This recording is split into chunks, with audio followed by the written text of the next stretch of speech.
नमस्कार मंडळी, श्री स्वामी समर्थ. आपले चॅनल भक्तिभवनमध्ये तुमचे सहर्ष स्वागत आहे. स्वामींची कृपा तुमच्यावर आणि तुमच्या कुटुंबावर सदैव राहावी ही स्वामींचरणी प्रार्थना करते आणि आजच्या व्हिडिओला सुरुवात करते. मंडळी, 24 जुलैला अमावस्या आहे आणि 25 जुलैला श्रावणी शुक्रवार आहे. तर शुक्रवार हा आपल्या देवीचा वार आहे. आई भगवतीची या दिवशी सेवा केल्याने आपल्यावर तिची कृपा राहते. मंडळी, श्रावणी शुक्रवार म्हणजे कुलदेवीचा, कुलस्वामिनीची सेवा करण्याचा हा खूप असा प्रभावी दिवस असतो आणि श्रावणी शुक्रवार म्हणजे आपल्या कुलदेवीची ही पूजा, सेवा म्हणजे प्रत्येक महिलांनी आपल्या घरात सुख, शांती आणि समृद्धी आणण्याचा हा दिवस असतो. आपल्या घरात प्रत्येक महिलेने हा आपल्या कुटुंबातील मुलांसाठी, आपल्या पतीसाठी, आपल्या घरदार संसारासाठी, सुखशांतीसाठी ही सेवा केलीच पाहिजे. ती सेवा म्हणजे श्रावणी शुक्रवारी ही सेवा आपल्या घरात झालीच पाहिजे. मंडळी, ही जी सेवा आहे ती आपले कुलदेवीचा आशीर्वाद मिळवण्यासाठी असतो. आपल्या पूर्वजांनी, आपल्या मोठ्यांनी आपल्या कुलदेवीची सेवा ही केलेली असते आणि तशीच आपणही करावी. आपल्या देवीची सेवा करण्याची ही श्रावण महिन्यातील एक सुवर्ण संधीच असते.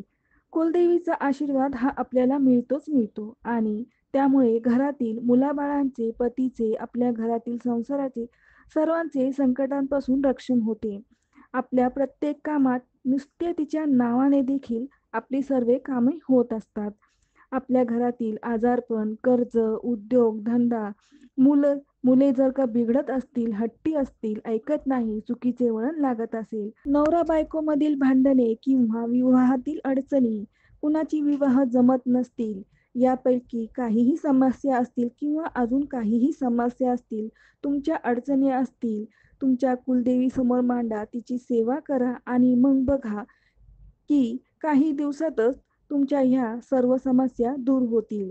ही सेवा आहे तुम्ही तुमच्या कुलदेवीच्या वारानुसार करू शकता किंवा महिन्यातून एकदा पौर्णिमेलाही करू शकता. तुम्ही कधीही तुम्हाला अडचण आली, तुम्हाला समस्या आल्या, संकट आले तरीही करू शकता. मुलांविषयी किंवा घरातील सदस्यांविषयी आजारपण काही समस्या असतील तर तुम्ही ही सेवा करू शकता. तुम्ही आयुष्यभर ही सेवा केली तर सोन्याहून पिवळे होईल. पण बऱ्याच जणांना घरात कुलदेवीचा टाक नसतो. कुलदेवी कोणती हे माहीत नसते. कुलदेवी म्हणजे आपल्या कुळाची आई आणि कुलदैवत म्हणजे आपले कुळाची वडील.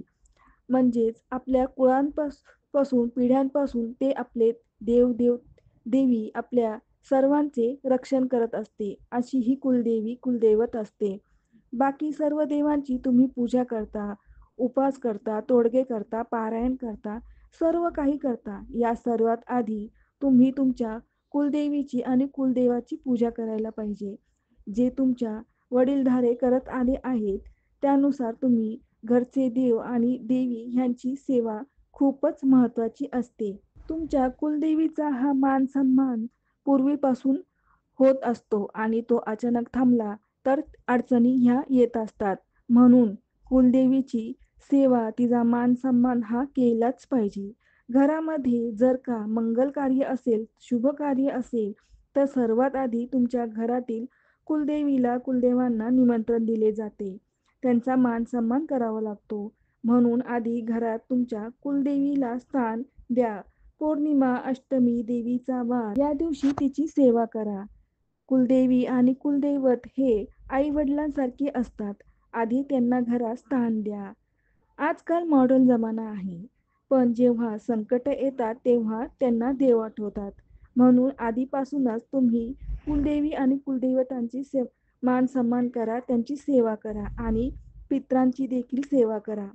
अमावस्या पौर्णिमेला नैवेद्य दाखवा. पूर्वीच्या चालीरीती, रूढी, परंपरा पाळाव्यात आणि मुलांनाही सांगाव्यात. म्हणजे तुम्हाला अडचणी, संकट, आजारपण, मुलांना चांगले वळण लागेल, त्यांची प्रगती होईल. त्यामुळे ह्या सेवा करणे खूप गरजेचे असते. तुम्हाला ज्या देवांची श्रद्धा आहे, भक्ती आहे ती तर कराच, पण तुमच्या घरातील कुलदैवत आणि कुलदेवीची सेवा ही तेवढीच महत्त्वाची असते. तर आपण जी सेवा करणार आहोत ती मूर्ती किंवा टाक वर करायची आहे. जर का तुमच्याकडे मूर्ती किंवा टाक नसेल तर तुम्ही एखादी सुपारी घ्या. तुम्ही सकाळी लवकर उठून अंघोळ वगैरे करून घर स्वच्छ करून झाल्यावर शुक्रवारी देवपूजा करून घ्या. देवपूजा करताना कुलदेवीच्या टाकावर किंवा मूर्तीवर किंवा तुम्ही जर का सुपारी घेत असाल तर सुपारीवर 16 वेळा श्रीसूक्त म्हणून तुम्ही सुरुवातीला स्वच्छ पाण्याने अभिषेक करायचा आहे.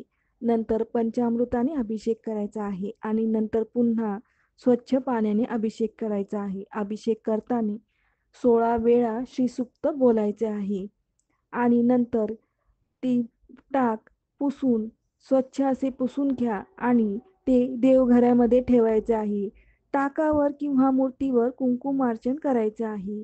तुमच्या देवीचे नामस्मरण करून किंवा नवारण मंत्र बोलून तुम्ही हा मंत्र 108 वेळा बोलत कुंकुमार्चन करायचे आहे.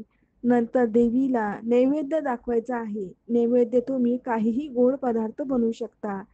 देवीला गजरा, वेणी अर्पण करायचे आहे. धूप, दीप, नैवेद्य अर्पण करा आणि तिच्या पाया पडून घ्या. नैवेद्य अर्पण झाल्यावर एक पानाचा विडा तयार करून देवीला अर्पण करा. देवीसाठी पानाचा विडा हा बनवून देखील मिळतो. अशा पद्धतीने तुम्ही कुलदेवीची प्रत्येक वारी, प्रत्येक पौर्णिमेला सेवा करू शकता. जर का तुमच्याकडे फोटो किंवा मूर्ती नसेल, तर तुम्ही एक सुपारीवर देखील हा उपाय करू शकता आणि ती सुपारी तुम्ही नेहमी देव्हाऱ्यात ठेवा. ही प्रभावी सेवा आहे. त्यामुळे तुमच्या कुलदेवीचा सूक्ष्म असा वास तुमच्या घरात नेहमी राहील. तुमच्या प्रत्येक वाईट काळामध्ये तुम्हाला ती बाहेर काढेल आणि मार्ग देखील दाखवेल. शेवटी देवी आईच्या पाया पडा आणि बोला, आई देवी सदैव आमच्या पाठीशी राहा. तू आमची कुलदेवी आहे, कुलस्वामिनी आहे. तुझी सेवा ही आमच्याकडून नेहमी करून घे. आमच्याकडून आणि आमच्या पूर्वजांकडून काही चुका झाल्या असतील तर आम्हाला क्षमा कर आणि आम्हाला प्रगतीचा मार्ग दाखव आणि आमच्या घरात सदैव आनंद राहू दे. अशी प्रार्थना करा आणि पाया पडा. तर मंडळी अशा प्रकारे तुम्ही श्रावणी शुक्रवार हा साजरी करा. मंडळी हा आजचा व्हिडिओ श्रावणी शुक्रवारचा होता. तुम्ही तुमच्या कुलदेवीचा आशीर्वाद मिळवण्यासाठी अशा पद्धतीनेच प्रार्थना करा, सेवा करा आणि तिचा आशीर्वाद मिळवा. तर मंडळी हा आजचा व्हिडिओ आवडला असेल तर नक्की लाईक करा. आता भेटू पुढच्या व्हिडिओमध्ये.